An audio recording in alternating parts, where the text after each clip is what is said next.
Good day, everyone. This is Alvin again from the Philippines, and welcome to my final prediction for Miss Universe Philippines 2020.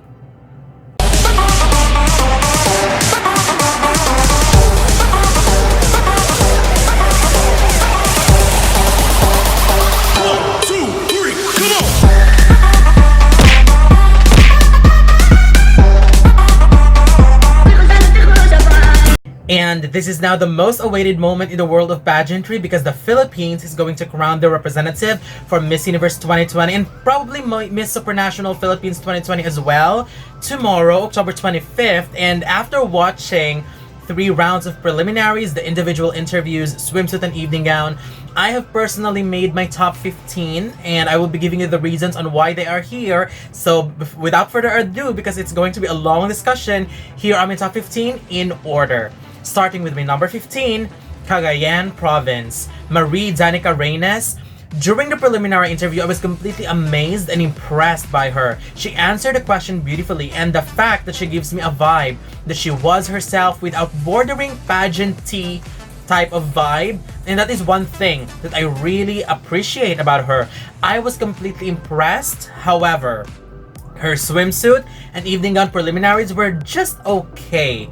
Terrible gown choice, and it didn't leave me that much memorable impact, and I am placing her here because I believe she deserves it after the preliminary interviews, but if she will not make it, I will not be surprised as well. Number 14, BILIRAN, Skelly Ivy Florida. I am not really loving her answers very much. Content-wise, it wasn't strong enough. It made me want to shake her and give us something more. The delivery wasn't good either. She speaks okay, but it didn't really build a connection.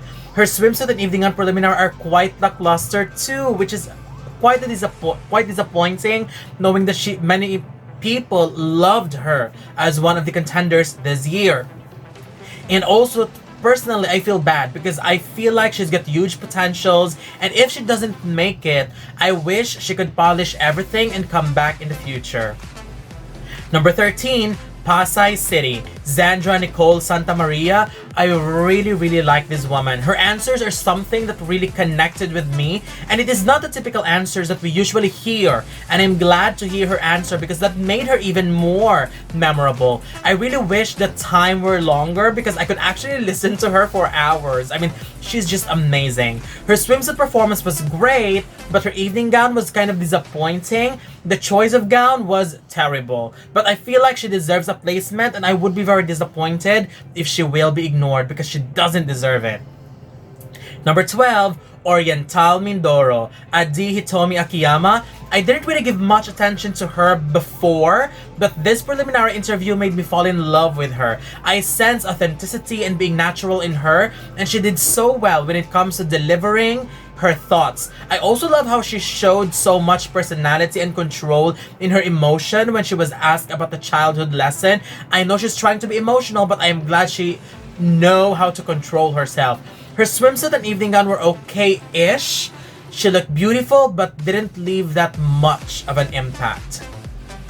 Number 11, CATANDUANES, Sigrid Grace Flores. She delivered when it comes to intelligence because of the strong content of her answers in the preliminaries. However, I really wanted her to be self-aware of the time when answering because even though I would love to hear her speak, but we have to understand that Q&A is around with limited time only.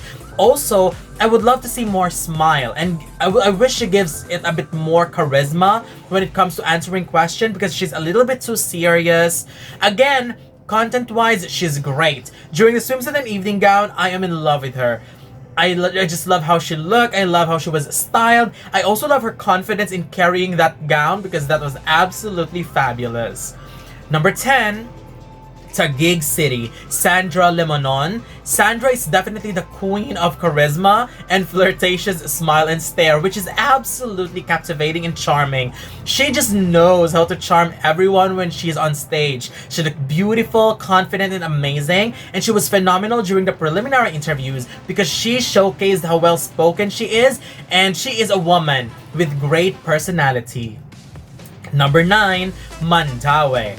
Dominique Piczon, one of the prettiest faces this year, and I am so glad that she delivered in this interview. I love her personality during that round. She was so much fun and very personable. Aside from that, her answers were quite good.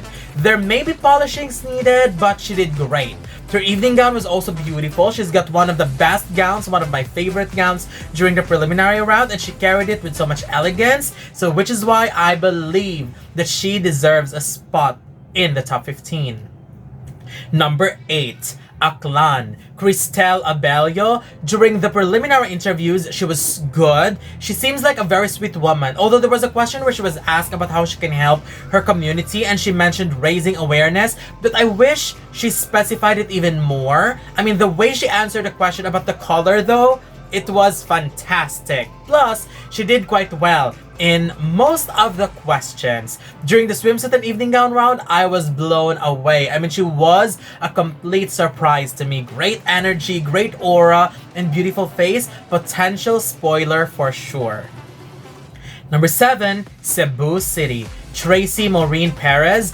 What made me confident about her is that I can feel that she can deliver whatever the question is being thrown to her. She is one of the strong contenders in the competition, and if she could reach the final round, I believe that she would deliver. Another strength of her is conviction. She speaks so much conviction that we'll be convinced easily, and that sets her apart compared to the majority during that preliminary interviews. Her preliminary gown was a little bit too much for me, especially the red thing used to cover up her at first. I believe that was unnecessary. Although I love that huge amount of gems dropping, it gives some more texture to the gown. I wish it was done all the way down. I mean, I really like Cebu City and I'm hoping to see her finish high in the finale. Number 6, Cavite. Billie Hackinson. During the preliminary interviews, she gets so much confidence in her, and what I loved about her is just by listening to her, you'll understand that this woman is an intelligent woman. I enjoyed the question about the color, especially when she switched from chartreuse to green. That was funny, and I'm glad she is showing humor in that round, because if there's one thing that I would want her to improve on, I would love to see some more smile as she answered the questions. The second to the last question was my favorite because the delivery was great, there's personality, and she was able to connect. For the evening gown, I was blown away as well. I love her look, I love her gown choice, although I am a little bit distracted when she poses there because there's a lot of eye movements and she looked unsure at times on what pose to do. But nevertheless, if she could polish those and perfect it, it would have been a breathtaking performance for all of us. Now, here are my final 5. Starting with my number 5, Bohol. Pauline Amelinx, beautiful face, and I really love that she smiles when she answers the questions every single time. That screams confidence right there. She's so well composed, she's confident, and she was able to ace all questions intelligently. That performance of her alone separates her from the rest, and she definitely raised the bar higher during that round. She is on a whole new set of level compared to the majority of the candidates. During the evening gown preliminary, I wasn't really a huge fan of her gown choice, and there was some turning problem and gown execution situation on the first try, but I'm glad that she did that execution again, which she did perfectly for the second and third time before she exits. Still a strong contender without a doubt. Number 4, Davao City. Eliza Malinaw. She was so sweet, and although she keeps on repeating that she's nervous, I do find her answers very honest and sweet, and I love how she was able to incorporate her advocacy in helping the farmers in almost all questions, and that makes her unique. I would love to see her in Miss Universe too, but she needs to control the nerves during the interviews because it could affect her entire performance. Her walk though was one of the best and one of the strongest, and I strongly recommend a gown change in the finals because that was not a winning gown. If she wins in the finale night, I will be happy because she is someone very, very special. Number 3, Quezon City. Michelle Gumabao. We all know that Michelle is a strong and excellent speaker, and I am proud that she delivered and she did it excellently. It seems like public speaking is like a walk in the park for her. And this is the kind of consistency that we really wanted to see in the next Miss Universe Philippines. That was an excellent performance for her in the interviews. However, her evening gown performance, her evening gown choice specifically, was a little bit distracting in my opinion.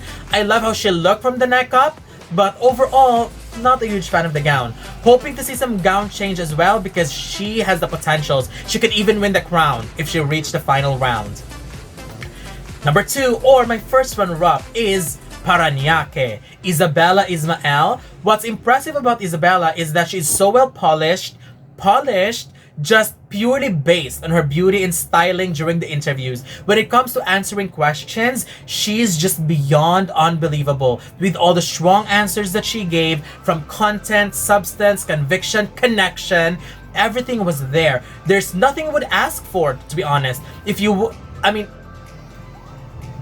Absolute perfection. That's all I have to say. I have nothing more to say based on that performance. Just absolute perfection. For the swimsuit and evening gown, she even nailed it. There are only a few ladies whom I think were consistently strong in all 3 rounds, and Isabella just impressed me very, very much. And my winner for Miss Universe Philippines 2020 is Iloilo City, Rabia Mateo.